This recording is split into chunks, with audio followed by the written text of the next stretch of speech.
बेटी की सुरक्षा के साथ खिलवाड़ किया तो तय मानिए कि अगले चौराहे पर यमराज टिकट काटने के लिए खड़ा होगा, छोड़ेगा नहीं। योगी राज में यमराज कैसे टिकट काटते हैं, देखिए। योगी सरकार में गुंडों का इलाज कैसे होता है, देखिए।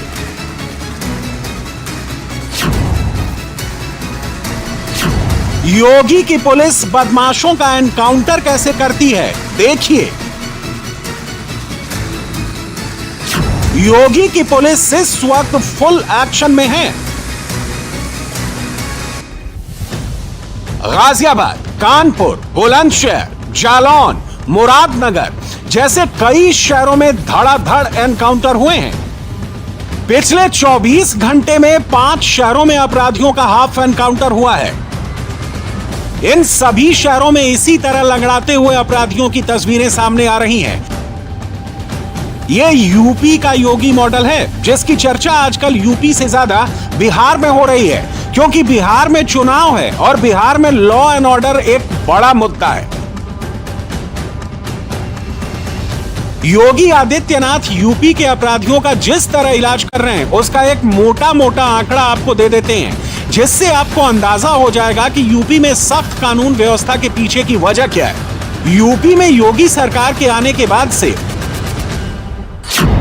मार्च 2017 के बाद से यूपी पुलिस ने 15,726 एनकाउंटर किए हैं, जिसमें अब तक पुलिस ने 256 अपराधियों को मार गिराया है, जबकि 31,960 अपराधियों को गिरफ्तार किया है। एनकाउंटर की कार्रवाई में 10,324 अपराधी घायल भी हुए हैं। पिछले 20 दिनों में अपराधियों पर लगाम लगाने के लिए 1 दर्जन से ज्यादा एनकाउंटर की कार्रवाई हुई है। योगी सरकार का मैसेज क्लियर है, अपराधी या तो अपराध छोड़ दें, वरना यमराज अगले ही चौराहे पर उनका इंतजार कर रहे हैं। सरकार की तो पहले से ही घोषणा है कि अगर बेटी की सुरक्षा के साथ खिलवाड़ किया तो तय मानिए कि अगले चौराहे पर यमराज टिकट काटने के लिए खड़ा होगा, छोड़ेगा नहीं। अगर किसी को यमराज से टिकट कटवाना हो तो किसी राह चलती हुई बेटी के साथ छेड़खानी करके दिखा ले, और यह केवल प्रदेश कर सकता, उत्तर प्रदेश सरकार कर सकती है। और ये हमारी वचनबद्धता भी है कि हर बेटी को सुरक्षा देंगे, हर राहगीर को सुरक्षा देंगे, हर व्यापारी को सुरक्षा देंगे। यूपी का ये योगी मॉडल है, जिसकी चर्चा सिर्फ यूपी में ही नहीं, दूसरे राज्यों में भी होती है। योगी मॉडल का असर बिहार चुनाव पर कैसे पड़ने वाला है, ये आगे बताएंगे। पहले आपको यूपी में एनकाउंटर की कुछ तस्वीरें दिखा देते हैं। ये तस्वीरें यूपी के जालौन की हैं। पुलिस के कंधों का सहारा लेकर एक एक कदम बढ़ा रहा ये शख्स शातिर अपराधी है, जिस पर डकैती, लूट और गैंगस्टर एक्ट जैसी कई गंभीर मुकदमे दर्ज हैं, लेकिन फिलहाल पुलिस की गिरफ्त में है। क्या नाम है तेरा?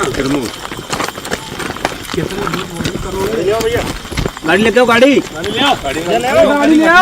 गाड़ी करोगे पुलिस के ऊपर, गाड़ी ला जल्दी, फायर करोगे पुलिस के ऊपर।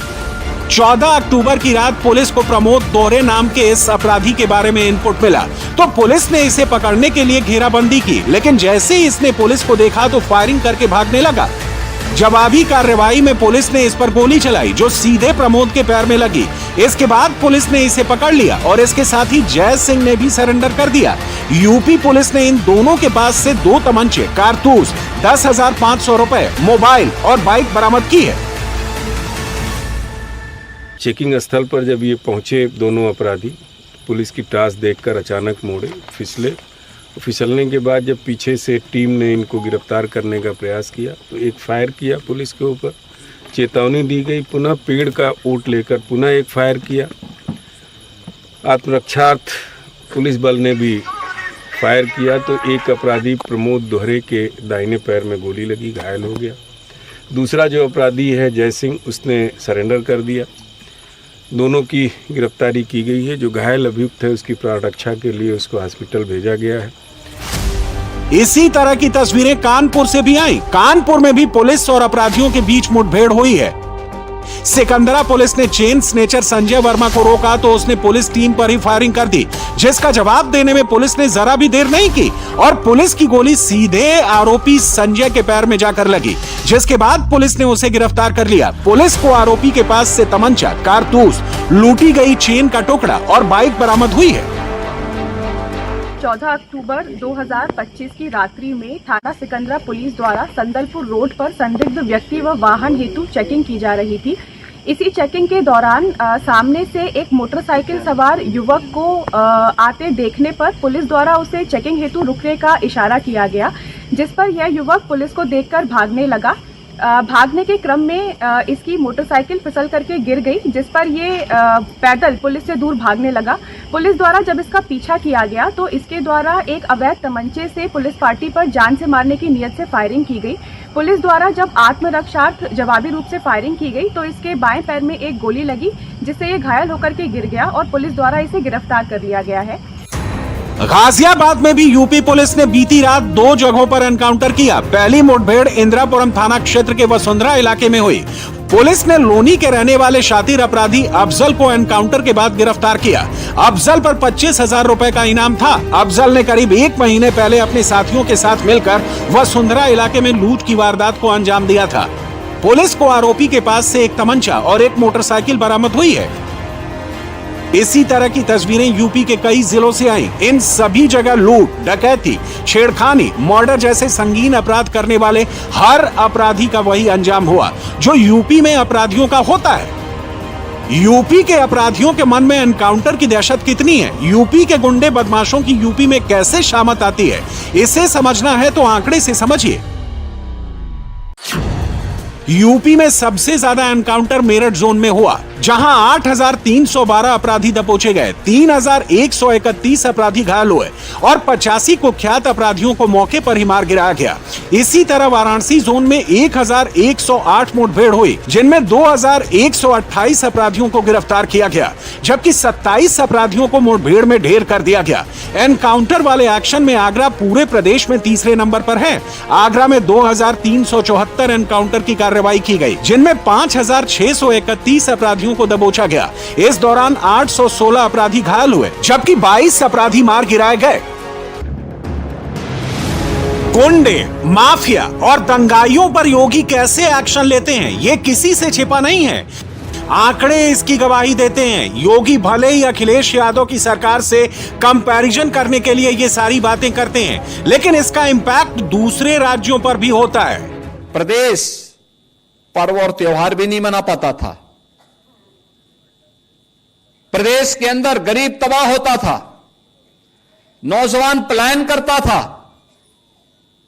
हर जिले में इनके द्वारा पाले गए गुंडे अराजकता फैलाते थे, माफियागिरी फैलाते थे और उन माफिया के सामने, उन गुंडों के सामने, उन दंगाइयों के सामने इस समाजवादी पार्टी के नेता, इनके मंत्री और इनका मुख्यमंत्री नाक रगड़ करके उनको दंगों करने की छूट देती थी।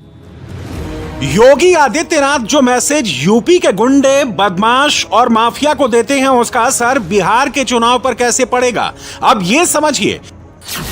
योगी आदित्यनाथ बिहार के चुनाव में बिहार जा रहे हैं। कल वो रामकृपाल यादव के नॉमिनेशन में होंगे शामिल। रामकृपाल यादव दानापुर से बीजेपी के उम्मीदवार हैं। योगी कल दानापुर और सहरसा में रैलियां करेंगे।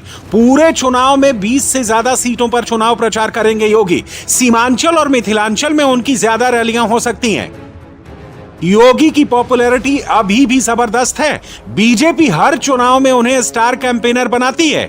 योगी आदित्यनाथ अपनी रैलियों में सबसे ज्यादा बहन बेटियों की सुरक्षा का मुद्दा उठाते हैं, यूपी का मॉडल सामने रखते हैं और गुंडे बदमाशों को सीधे चुनौती देते हैं। बिहार में भी वो वही करेंगे जो महिला वोटर्स को अट्रैक्ट करने में कामयाबी मिलेगी। लेकिन अखिलेश यादव को योगी की बातें सिर्फ डायलॉग लगती हैं, फिल्मी लगती हैं। ये फिल्म में डायलॉग क्यों नहीं था? ये लाइव फिल्म देख रहे हैं क्या हम? डायलॉग से फिल्म चल रही है क्या? ये सरकार इमोशन से चलाना चाहते हैं, ये सरकार डायलॉग से चलाना चाहते हैं। इनका कोई डायलॉग ही नहीं चला, फिल्म ही फेल हो गई। फ्लॉप हुई, फ्लॉप, और ऐसी फ्लॉप हुई है कि आप कल्पना नहीं कर सकते, कोई फिल्म इतनी फ्लॉप नहीं हुई होगी जितनी फ्लॉप हो गई फिल्म। बिहार इकलौता राज्य है जहां वोटर लिस्ट में तो पुरुष वोटर महिला वोटर से ज्यादा हैं, लेकिन वोटिंग परसेंटेज हमेशा महिलाओं का ज्यादा होता है। इसीलिए योगी का टारगेट बिहार की महिला वोटर्स होंगी। बिहार में वैसे भी योगी का स्ट्राइक रेट अच्छा है। 2020 के चुनाव में योगी ने 19 सीटों पर चुनाव प्रचार किया था, उनमें से 16 सीटों पर जीत मिली थी। स्ट्राइक रेट 84% था। इस बार फिर योगी बिहार जाएंगे तो फिर MY फैक्टर पर काम करेंगे, महिलाओं और यूथ को टारगेट करेंगे, तीज, त्योहार, दंगाई की बात करेंगे और वोटर्स को खींचेंगे।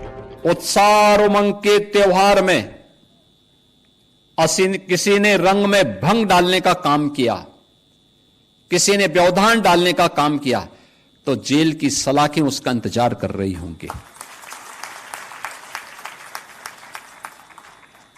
और कोई भी होगा उसको अंदर ठूंसने में बहुत देर नहीं लगेगी। और इसीलिए बहनों भाइयों, पर्व और त्योहार शांतिपूर्ण तरीके से, उत्साहपूर्ण तरीके से, सौहार्दपूर्ण तरीके से, एक दूसरे को बधाई देते हुए हमें मनाने चाहिए। और मुझे प्रसन्नता है कि गत 8-8.5 वर्ष के अंदर जो भी पर्व और त्योहार उत्तर प्रदेश में आयोजित हुए, सारे के सारे समुदाय के, होली हो, दीपावली हो, विजयादशमी हो, जन्माष्टमी हो, रामनवमी हो, रक्षाबंधन हो, ईद हो, क्रिसमस हो, गुरु पर्व हो, सारे पर्व और त्योहार शांतिपूर्ण तरीके से, उत्साहपूर्ण तरीके से, उमंगपूर्ण तरीके से आयोजित होते हैं। अब